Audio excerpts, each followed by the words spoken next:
Uçurlar oldu. Muhammed sallallahu aleyhi ve sellem'in kabrına girgen deyladık. Nazırda aytıp deyladım. Kabanı görgen deyladık. Safa Marfa dostunda da sürüştü bol. Şu Azar apamız bizge uşunda zamzam susun. Allah Teala'nın jardan beni tartulaganda suyunu viladım.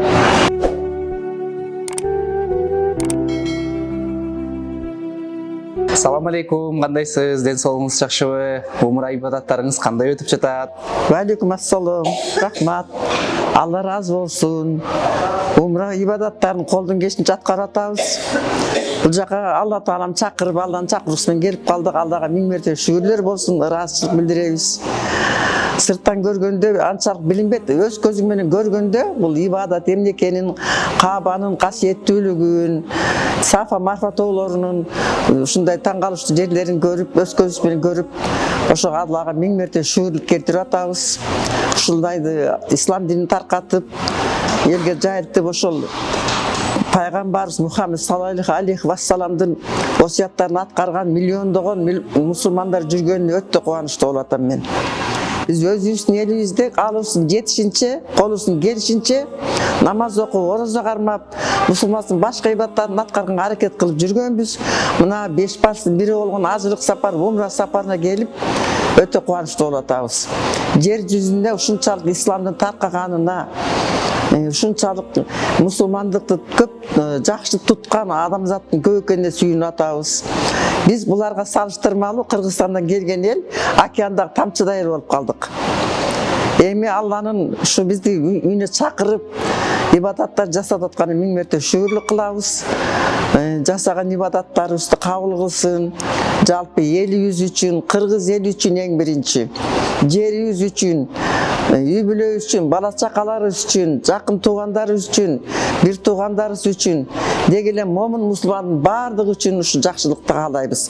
Ушу ибадаттарыбыз жакшы кабыл алынып, жер жүзүнө таркап, биздин үмүт тилекти ишке ашып Алла Таала бар жайма колдоп жүргөнүн каалайбыз. Амин. Быйыл умра ибадаттарын гана аткарбастан ушул Рамазан айына туш келгендиги да абдан кызык болуп атат да.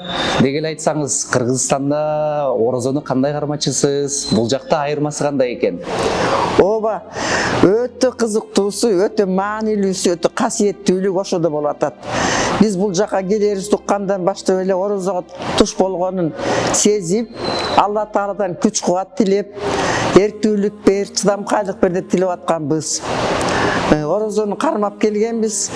Өзүбүздүн элибизде шартка жараша кармап атканбыз. Бул жерде ысыктын күнүндө Каабаны айланып, эч бир сезген жокпуз кыйынчылыкты.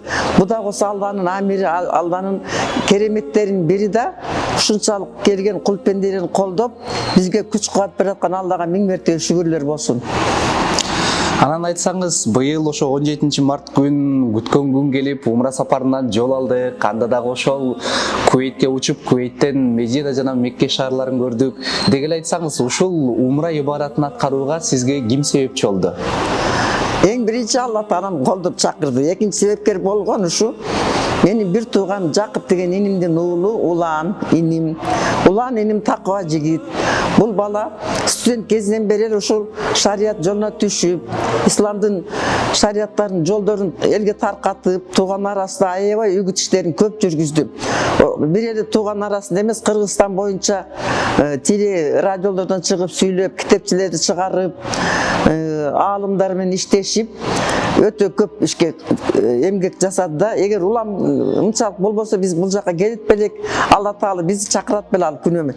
Биринчи Алланын колдоосу, экинчи улан себепкер болду да. Ошол Куweit өлкөсүнөн Медина шаарына келдик. Деги эле Медина шаары кандай экен? Пайгамбарыбыз саллаллаху алейхи ва салламдын мечитинде намаз окуган кандай экен? Раудага кире алдыңызбы? Ошол жактагы бир атмосфераны айтып берсеңиз. Медина шаары нурлуу шаар экен. Бала кезден Мекке, Мединада угуп чоңойгонбуз да. Бул биз үчүн эч кандай жетпес кыял, жөн эле бир жомоктогудай сезилчү да. Ата бабаларыбыз, биздин ата чоң эне тайнелерибиз намаз окуган Мекке, Медина деп жомок катары айтышчу. Биз ала кезде советтик тарбияда болуп, мындай абстрактуу түрдө түшүнүп бар эле да.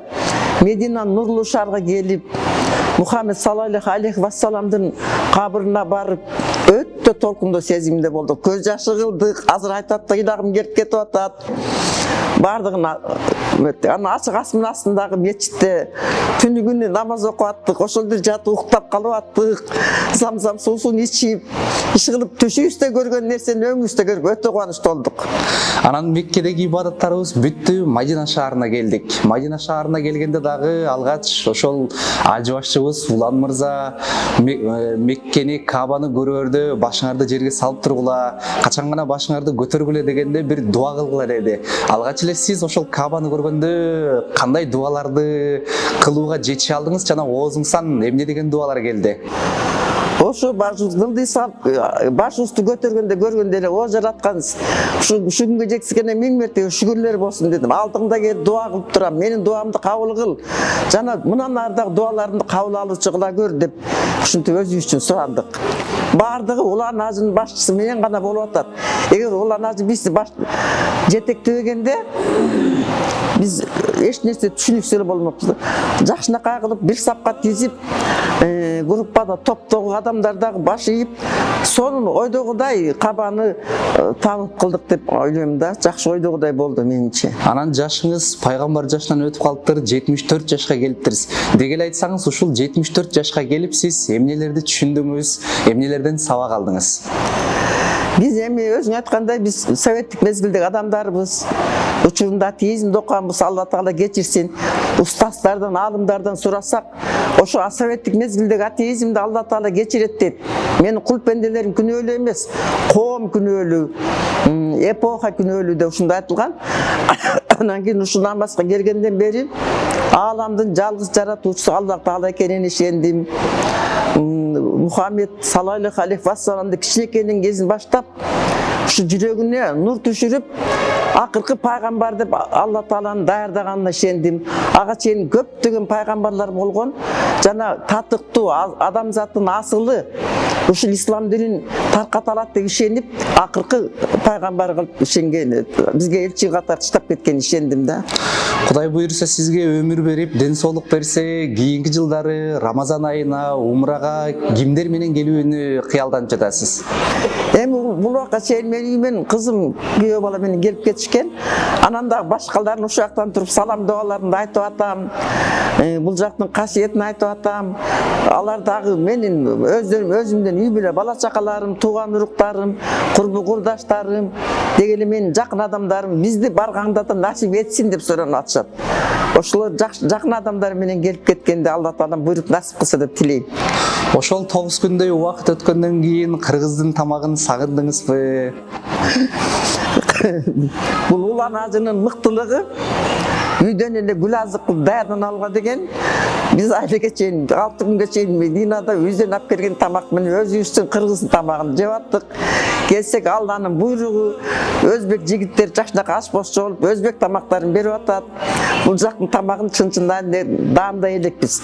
Мен эртең менен сөз кылдым, ушунча келгенден кийин бул жактын да араб элинин да тамагынан даамда келсек жакшы болот эле деген ойду айттым да. Эркектердин көзүнөн жаш чыгуусу сейрек кездешет. Ал эми аял заты назик болгондон кийин ар бир нерсеге бир жүрөгүнөн катуу бир сезимдер пайда болуп, ыйлоого алып келет да.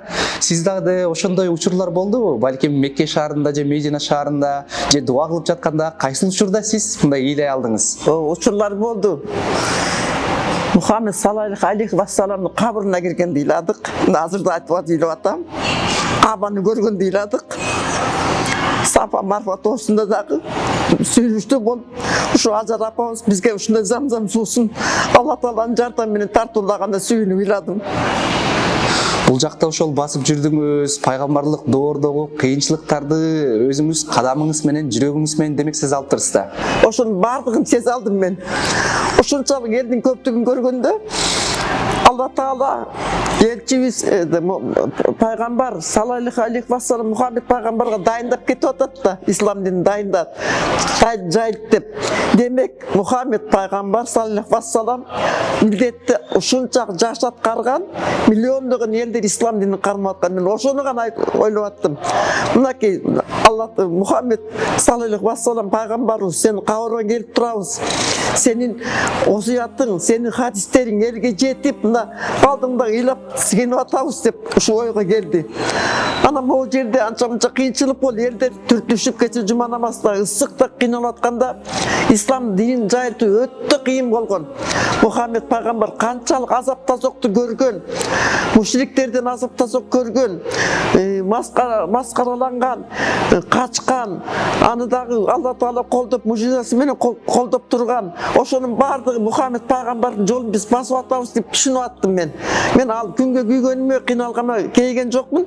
Демек биз ушул ислам динине өтө кыйналуу менен келген Мухаммед пайгамбардын жолун анча-мынча жолун байкап атабыз деп түшүндүм да.